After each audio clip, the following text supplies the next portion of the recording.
Maroon is something you can't get it. You have to earn it.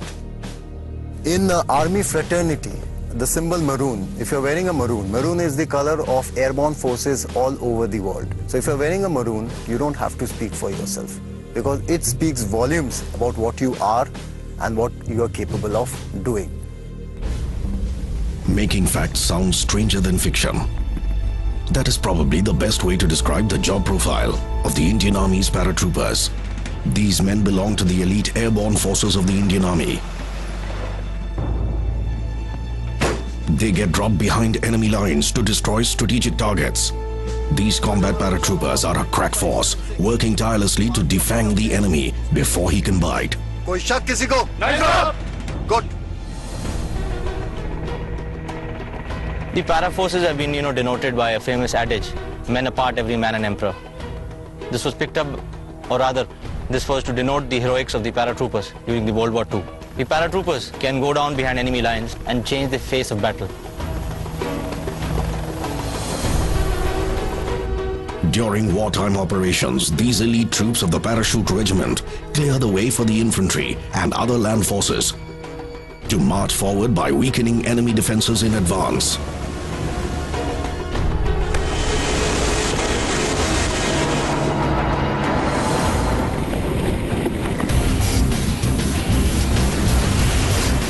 These paratroopers can operate at any time of the day or night. Most of their operations are clandestine in nature.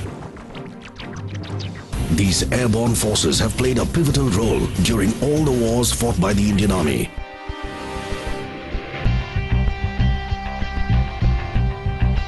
During Operation Vijay in Kargil in 1999, the paratroopers were instrumental in clearing the Mushko Valley and Batalik sector by getting rid of the foreign infiltrators.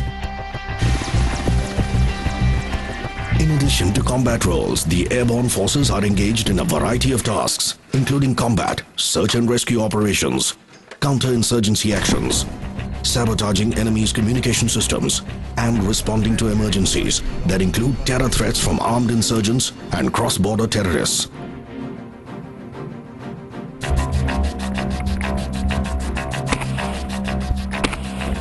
The paratroopers, which are a part of the Indian Army's airborne forces, are ready action troops.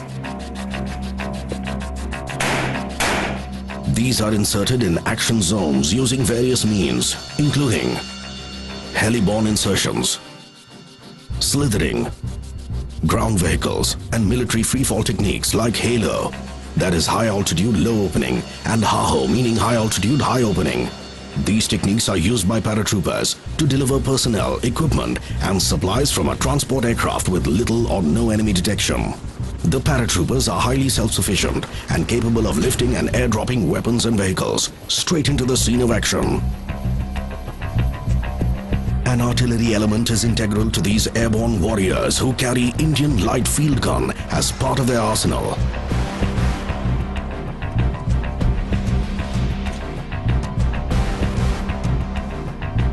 Within minutes of being airdropped, the paratroopers quickly place the gun in firing position. In addition to their highly specialized combat and survival skills, the paratroopers also get to use some highly sophisticated weapon systems. Armed with advanced GPS-based navigation equipment, including GPS watches, radio and satellite communication sets, the Indian Army paratroopers count amongst some of the best airborne forces in the world.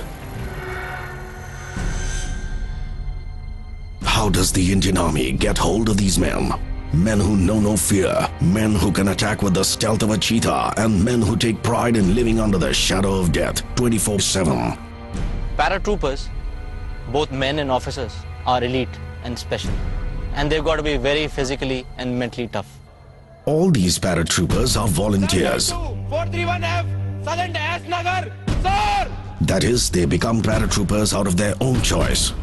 In the academy, there were officers from the Parachute Regiment, and I always considered them as a role model. Something told me that they are a little different from the others. To be considered fit for wearing the maroon beret, a soldier has to be comparatively young, physically fit, mentally tough, intelligent and motivated, with an ability to innovate. Officers from all the arms and services can join the parachute regiment. All paratroopers compulsorily go through a 90-day probationary period, during which they are subjected to a wide range of physical and mental endurance tests. These include advanced battle proficiency tests, speed marches, and route marches up to 70 kilometers at one go. Route march, as the saying in army goes, it's all mental. When you're running a route march with 22 kilos of weight and you're running for 60 odd kilometers, then it is bound to happen that your ankles give out, your knee gives out. There is a tussle going on between your mind and your heart that should you give up or should you not.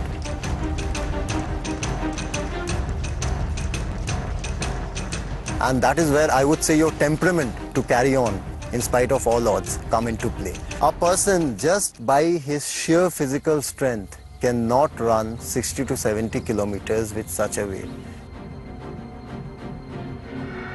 Their minds and bodies are stretched beyond their limits. They also hone their skills in navigation, medical rescues, demolition handling, and rockcraft. All these assume significance, considering that a paratrooper may have to opt for near impossible routes to reach the enemy and evacuate his buddies injured in action.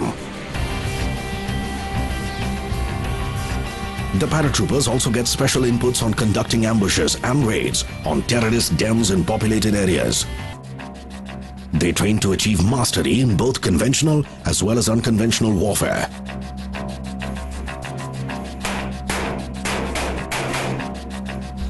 Not everyone manages to clear the probation period.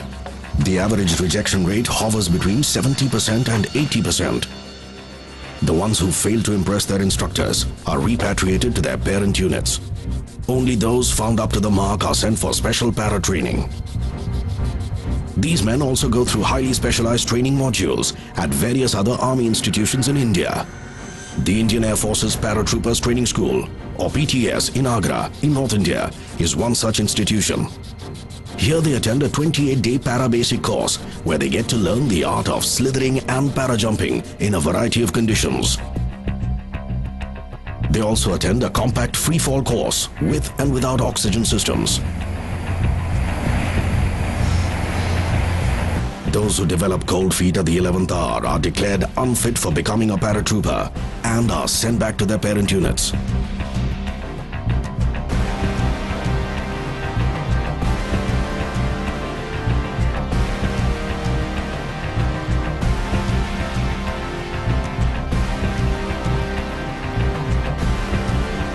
To qualify for wearing these para wings and the maroon beret, each of the trainees must make 5 successful static line para jumps from various heights. These include night jumps and jumps with full battle load.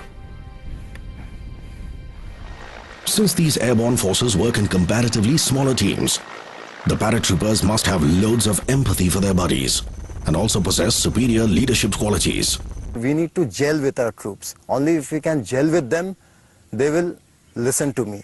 So basically it's gaining their trust and making them believe that yes, I can lead you into a successful operation. The airborne brotherhood. Cutting across arms and services, the color of your lanyard, we all are brothers. So this is well known in our army that the airborne is one.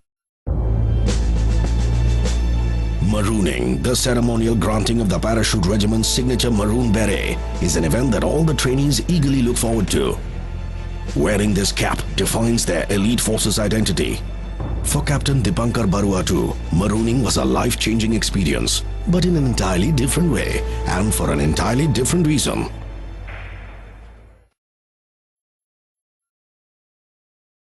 Initially when they told me that I didn't make it, I was very disappointed. Whatever I have seen of you, you are a very good officer. Okay, you have performed quite okay in your probation. But after speaking to people, I think there is some shortcoming, you didn't gel with the team. So it doesn't matter. Look after yourself, take care. Now you go back to your parent battalion. So take care and wish you all the best for your career ahead in the army. When Captain Shiv Shankar was taking me out and maybe I was to board the gypsy and go to the railway station, this feeling was going on inside me that am I not capable enough? Superiors do play such pranks from time to time.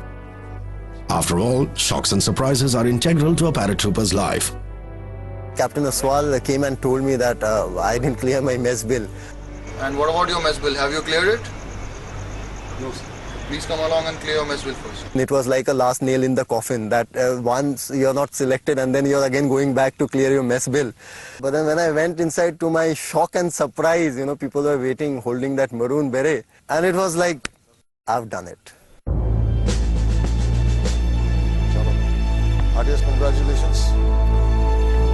So, go ahead with the In the tradition. true paratrooper tradition, Captain Dipankar is made to wear his maroon beret dipped in his drink. Yes, his drink. Yeah, everything's smart now. Without this, his baptism into the airborne forces remains incomplete.